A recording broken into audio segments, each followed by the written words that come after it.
Welcome back, ladies and gentlemen, to Bob's Angel of Death. Yeah, it's a bit cheesy, but yeah, welcome to the episode I talked about last episode.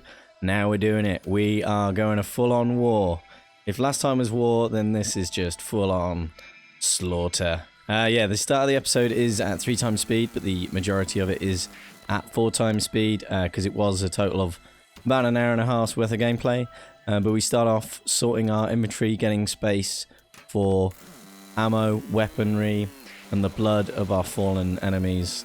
Well, hopefully the blood of our fallen enemies, unless we just die. I'm trying to pretend I don't know what happens, because this is a post-commentary. So we have a little tidy up of the base, and this is... there's been no time since the last episode setting up the weapon and ammo production, so it hasn't had a chance to build much, but... You know, we do have a total of 200 sniper turrets I saw there, which is my most main armament. I can't even use my words because I'm that excited to bring you this episode. Yeah, so these episodes are going to happen occasionally. They need to happen for slaughtering. So we get started. We're now into the 4 times footage. It is a lot faster, so I hope you can follow what's going on. But a lot of the episode is largely biter slaughtering. Now we start off taking out this new base, which is fairly easy, but we then get swarmed from all kinds of directions. Now, the rampant AI, I've got to say, is fantastic. It's definitely more of a challenge than the normal AI. I absolutely love it. I'm really enjoying it. This was a right challenge to stay alive, because already with the level of evolution we're at, I'm not sure if I've done it yet. I do keep checking the evolution. We're at 0.4, 0.5. But yeah, we get absolutely swarmed there. And while we're starting the attack, we get an attack back on the main bus. So we have to head back, get that fixed up, and also address where the attack came, because we can't have our base getting trashed while we're on the slaughtering. Yeah, the Angel of Death episode. Yeah, I gotta stop calling it that. But still, Bob's Angel of Death is unleashed. He's out to kill. So we tidy up the belts, even though we don't really need it for this production, but, you know, can't leave it there. And we head out and deal with the base that supposedly caused the attack. There are a few more. But yeah, it's kind of funny. The area I've decided to clear isn't really the main area that's a problem for the base. You know, there's all these biter bases all around the east and the north that I should really deal with, but they're going to keep coming back. There'll be another angel, Bob's Angel of Death episode. I can't believe I'm going to start calling them those. But yeah, so we get all that sorted, and the turrets we left back out in the killing field are getting attacked. But I leave some patches out to distract some of the roaming hunting groups that seem to lurk around during this whole process. But yeah, they come in from other bases, all kinds of directions. So yeah, we check the evolution there. It's at 0.6. The factor, and yeah, all the other various forms of evolution. I have talked in the past about my lack of understanding, but I do understand it a bit better after this episode. Everything seems to contribute to it to a certain extent. As we take out this base to the north of the field that we're clearing, if you look at the mini-map, there's this thin stretch of water poking out. We're going to work our way to the end of that and build a wall down to the lake to the southeast. So we're using the water here as a natural wall of defense, which has always been my favour. Don't know if it's a bit, cheaty. I don't think it is. I think it's a perfectly legitimate tactic. And we're reducing the surface area of turrets that the biters can attack.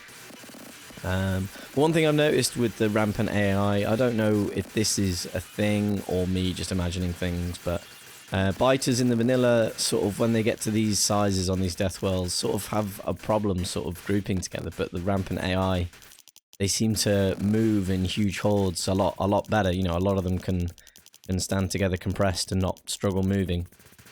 I don't know if that's just me or something that's legit. But some of the hordes we see later on are huge. Never seen anything like it in vanilla. It is amazing to see. Hopefully we get to see it clearly at 4 times speed. This was a lot of footage to compressed down.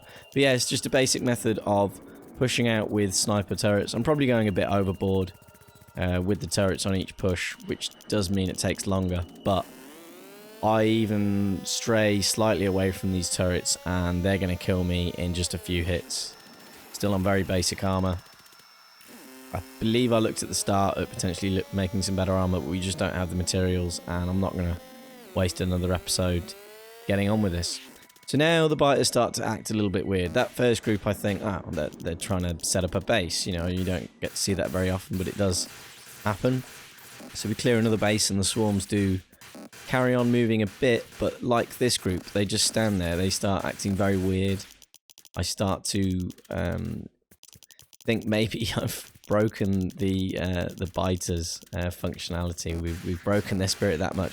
Look, they're not even attacking me out of the base, and I start to think, you know, well then they jump back into action and attack me again, but it keeps happening, and I start to get a bit worried. I don't want this whole episode to be me just slaughtering innocent biters that just stand by. You know, I want them to fight back. I want it to be a challenge. I want this setup to be as hard as possible, which is what I went for from the start.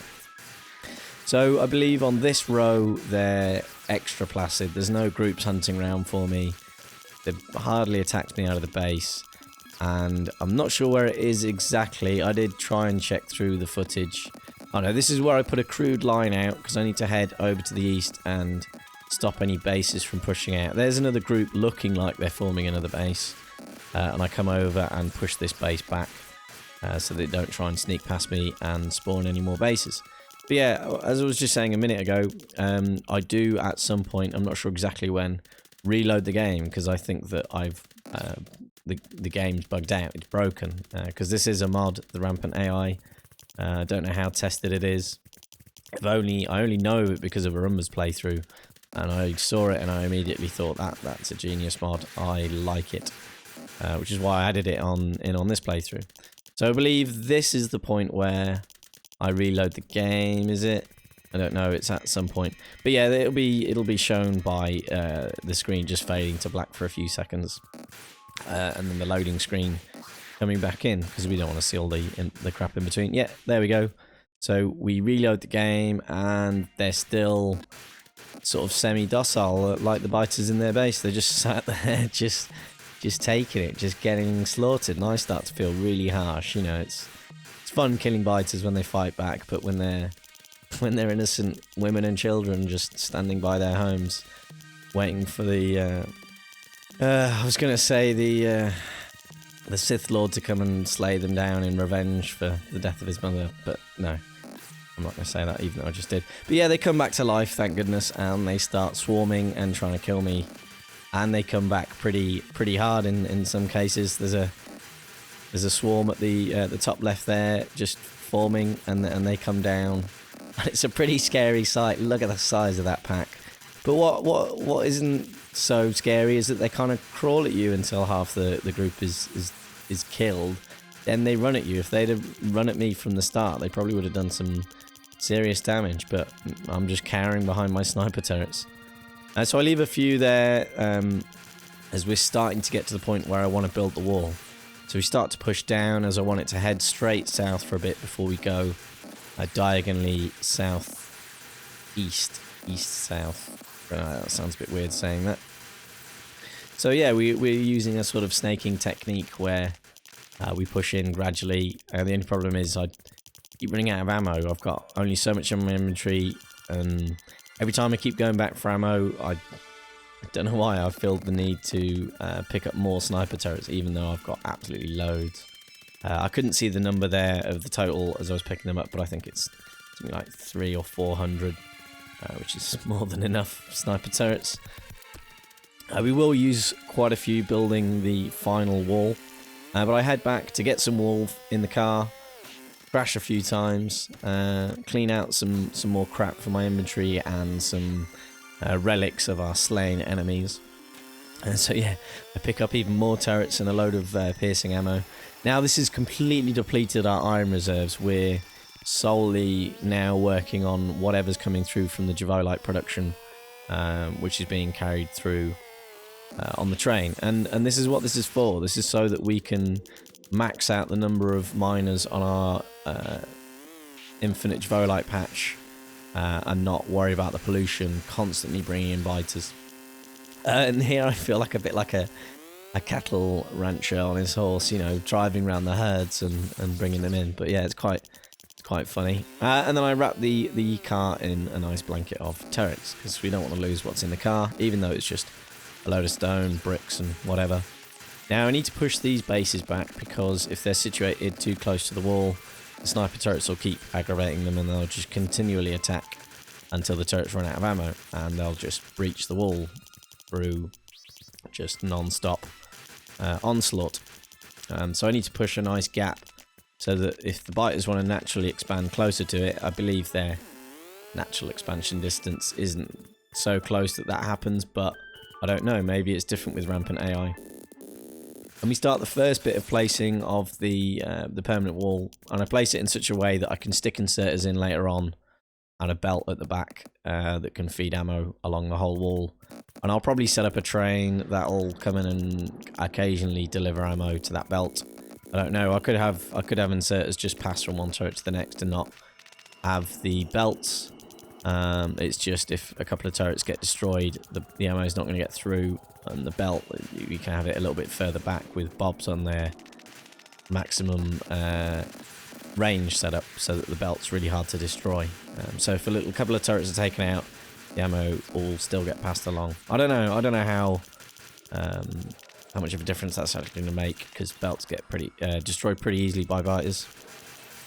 But we'll see. I also had a thought, would it be worth building a sort of, you know, if these walls are going to be completely permanent and I never need to push further than this in this particular direction, would it be worth building up sort of a standalone logistics network and have the train occasionally feed replacement turrets, repair packs, so that the bots can replace any turrets, walls or anything that gets destroyed, and have some sort of limiter on it so the train only ever drops off a small amount to replenish what's been used. I think that's possible. I'm not sure how exactly I'm going to do it, but it should be fairly easy to do.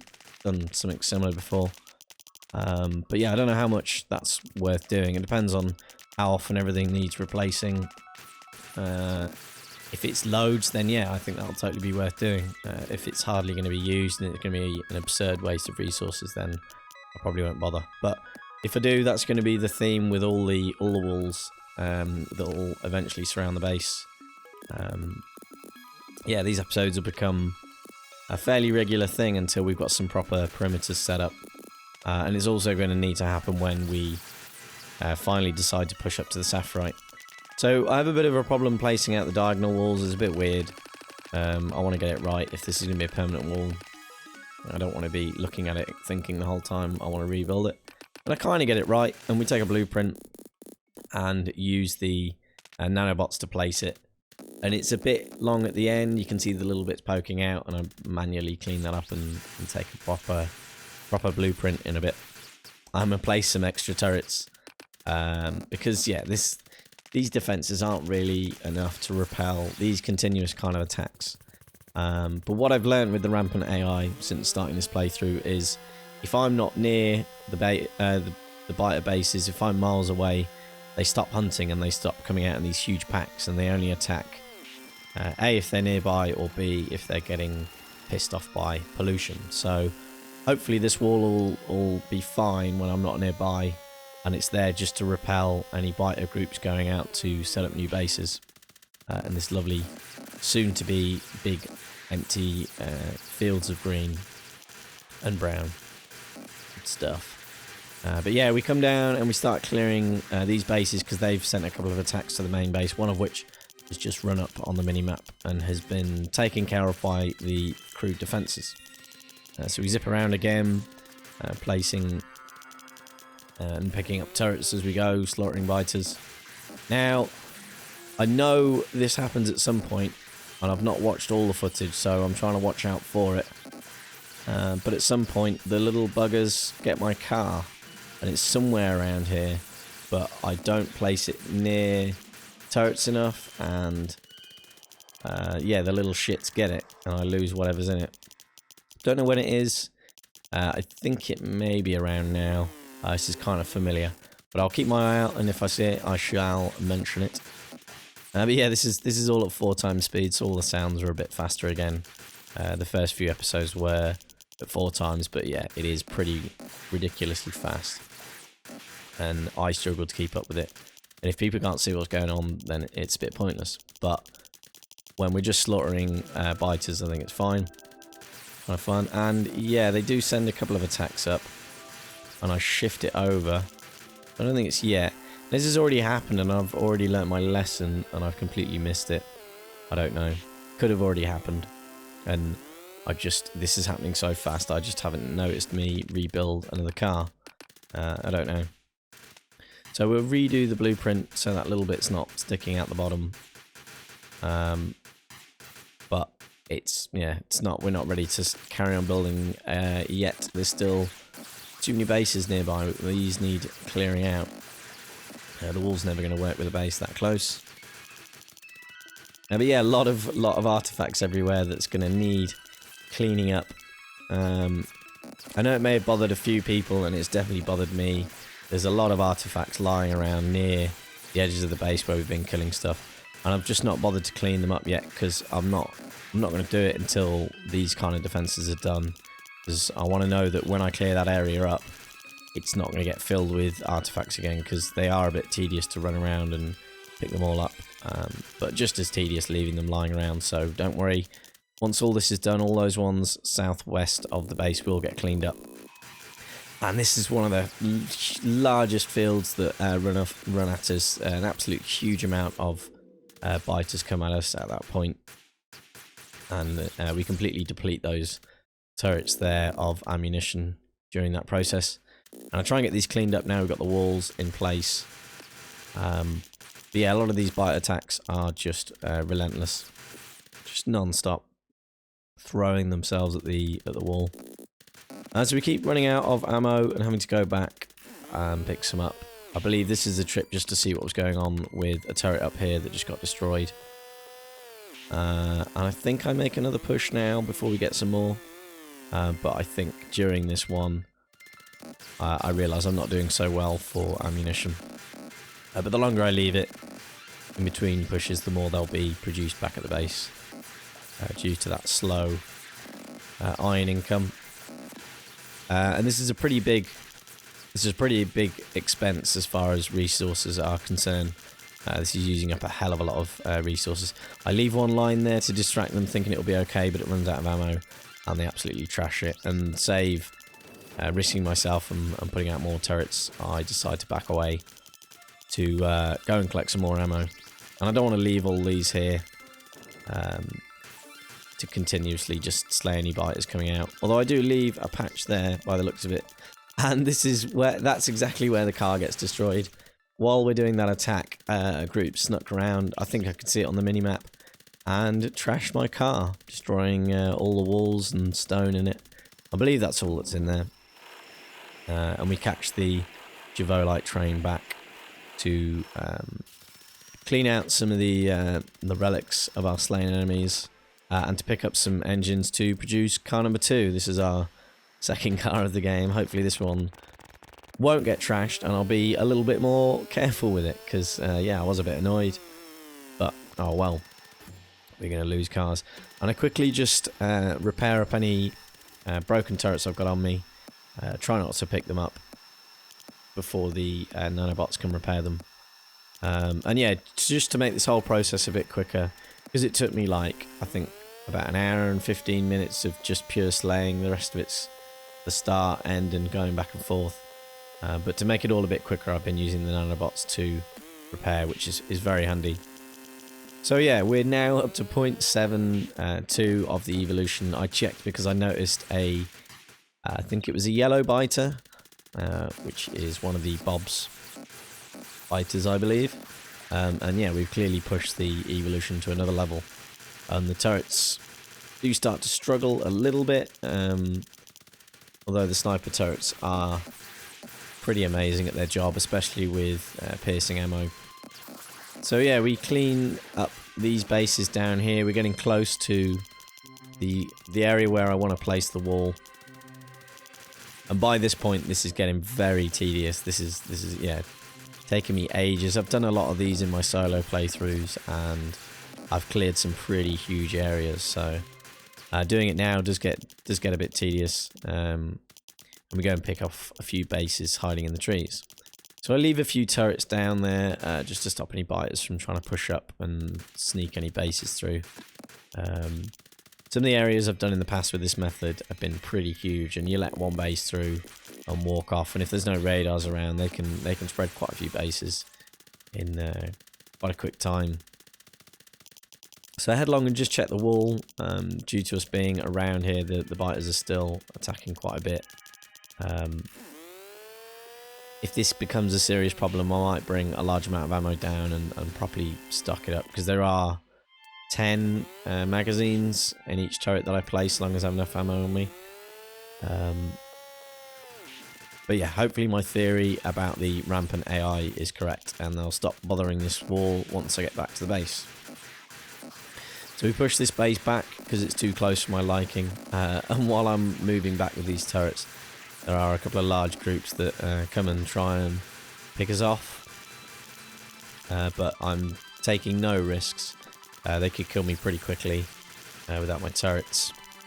Usually I would try and frown against turret creeping, but I don't really have much choice in the situation I'm in at the moment. But yeah, these defenses are clearly not strong enough to stop any attacks from damaging them. There's damaged wall already, damaged turrets running out of ammo, so I want to get this done as quickly as possible. And this looks pretty cool at 4 times speed, watching the nanobots place it. It's kind of like painting it as though we're in paint. Bit sad, isn't it? So we get to the straight section. I don't really want to go diagonal anymore. I try and avoid having corners on these walls, because corners are the weakest bit, but it's a diagonal corner. We can put in some extra sniper turrets for now. And we complete the last and final bit of the wall, bring it up to the southeast lake. And we clean up these turrets which are no longer needed for distracting. I do try and clean up some of the artifacts, but there are a hell of a lot of them lying around. Don't know what I'm going to do about that. It's going to take a lot of time if I want to do it in between episodes. But I slap in some extra sniper turrets here and there where they're needed. And we head back to the base. So I think this is, yeah, that's it. We're finished clearing. That's the wall done. I try and get out there as quickly as possible to see if the attacks stop. And we come and do what all that clearing was for. We come to max out the Javolite field. I want to get rid of all the non-permanent tiles so that I can work out just how many miners we can fit in here for permanent mining. It's probably going to be a combination of some normal miners of whatever the highest mark is I can build at the moment, combined with some large area ones to reach in and grab those permanent spots. So we get the extra miners spaced out. This is just a quick slapdash placement. I'll come and redo the whole thing once we just have permanent patches remaining. That's going to be all we have time for today. I do hope you enjoyed this kind of episode. It's going to be a reoccurring thing until all 4 sides of the factory are defended by defenses like this. But yeah, thank you so much for watching. I do hope you have enjoyed. Please do come and join me in the next episode. Bye bye.